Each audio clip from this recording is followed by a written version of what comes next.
नमस्कार, मैं प्रद्युमन जोशीला।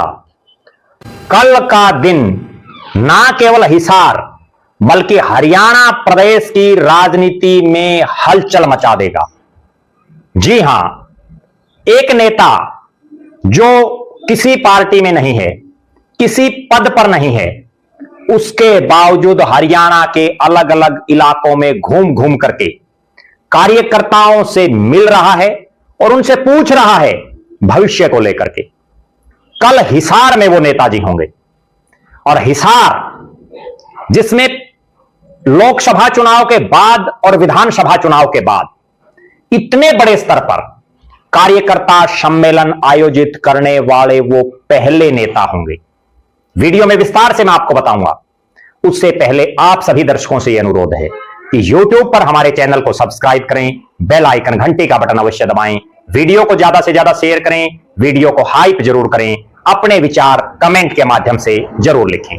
जो दर्शक निष्पक्ष, निर्भीक और स्वतंत्र पत्रकारिता में विश्वास रखते हैं वो हमें निरंतर आर्थिक सहयोग जरूर करें। उसके लिए आप हमारे मोबाइल नंबर 94 166 74 472 94166 74472 पर गूगल पे या फोन पे जरूर करें।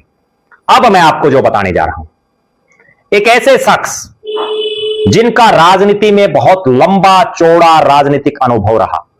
भले ही वो अपने राजनीतिक जीवन में चुनाव बहुत कम जीत पाए हों, हार ज्यादा उनको नसीब हुई हो, लेकिन उसके बावजूद दूसरे नेताओं की जीत से ज्यादा उनकी हार की चर्चाएं रही हैं। और नाम है चौधरी रणजीत सिंह।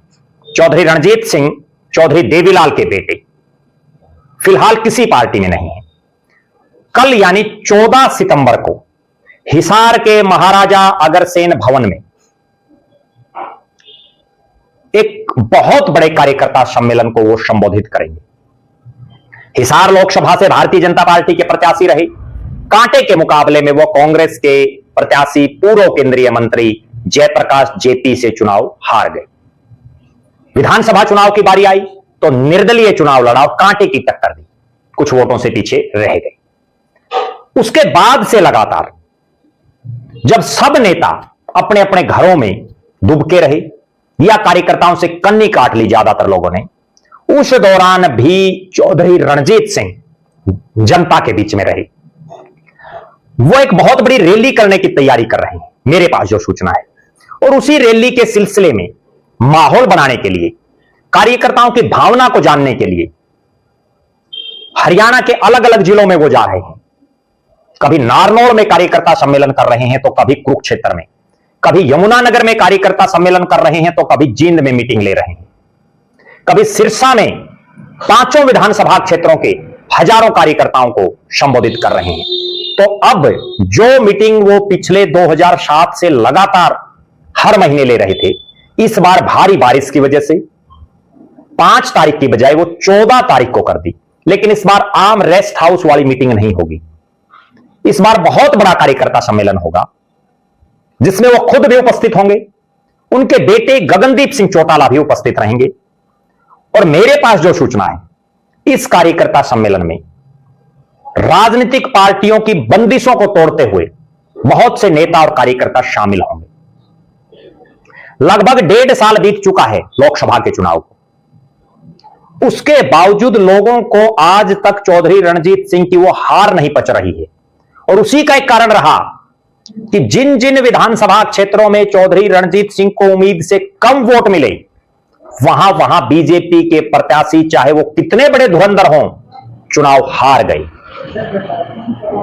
चौधरी रणजीत सिंह भले ही अपने राजनीतिक जीवन में मुख्यमंत्री नहीं बन पाए, लाइन में थे वो, कोई दो राय नहीं, लाइन से भी आगे थे, लेकिन राजनीति में कई बार भाग्य का भी खेल होता है, परिस्थितियों का खेल होता है।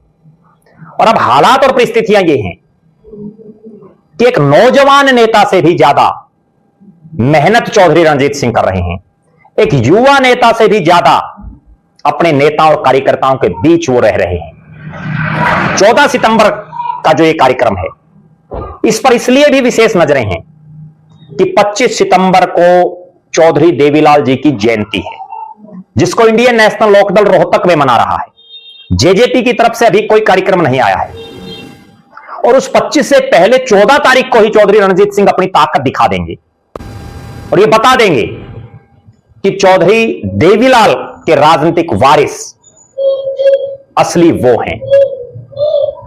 हालांकि जगह जगह पानी भरने की वजह से कितने लोग इस कार्यकर्ता सम्मेलन में पहुंचते हैं, यह बहुत बड़ा सवाल है। दूसरा बड़ा सवाल, इस कार्यकर्ता सम्मेलन में कौन प्रमुख चेहरे पहुंचते हैं, उस पर भी हमारी निगाहें बनी रहेंगी। आप अपनी राय जरूर रखना कि चौधरी रणजीत सिंह जिस ढंग से घूम रहे हैं वो किस पार्टी में जा सकते हैं या उन्हें किस पार्टी में जाना चाहिए और चौधरी रणजीत सिंह को क्या राजनीतिक फैसला लेना चाहिए, या अपने खुद की पार्टी बनानी चाहिए, या राष्ट्रीय पार्टी में जाएं या अपने परिवार की पार्टी में। आप अपनी राय जरूर रखें। हमारी नजरें 14 सितंबर के इस कार्यक्रम पर रहेंगी। उसके बाद हम आपको बताएंगे कि चौधरी रणजीत सिंह का यह कार्यकर्ता सम्मेलन कामयाब रहा या फेल साबित हुआ। आप लगातार हमारे साथ बने रहें। हमारे फेसबुक पेज को लाइक और फॉलो करें, यूट्यूब पर चैनल को सब्सक्राइब करें, बेल आइकन घंटी का बटन अवश्य दबाएं, वीडियो को ज्यादा से ज्यादा शेयर करें, वीडियो को हाइप जरूर करें, अपने विचार कमेंट के माध्यम से रखें। जो दर्शक आर्थिक रूप से सक्षम हैं वो हमें निरंतर आर्थिक सहयोग जरूर करें। बहुत बहुत धन्यवाद। आपका अपना प्रद्युमन जोशीला।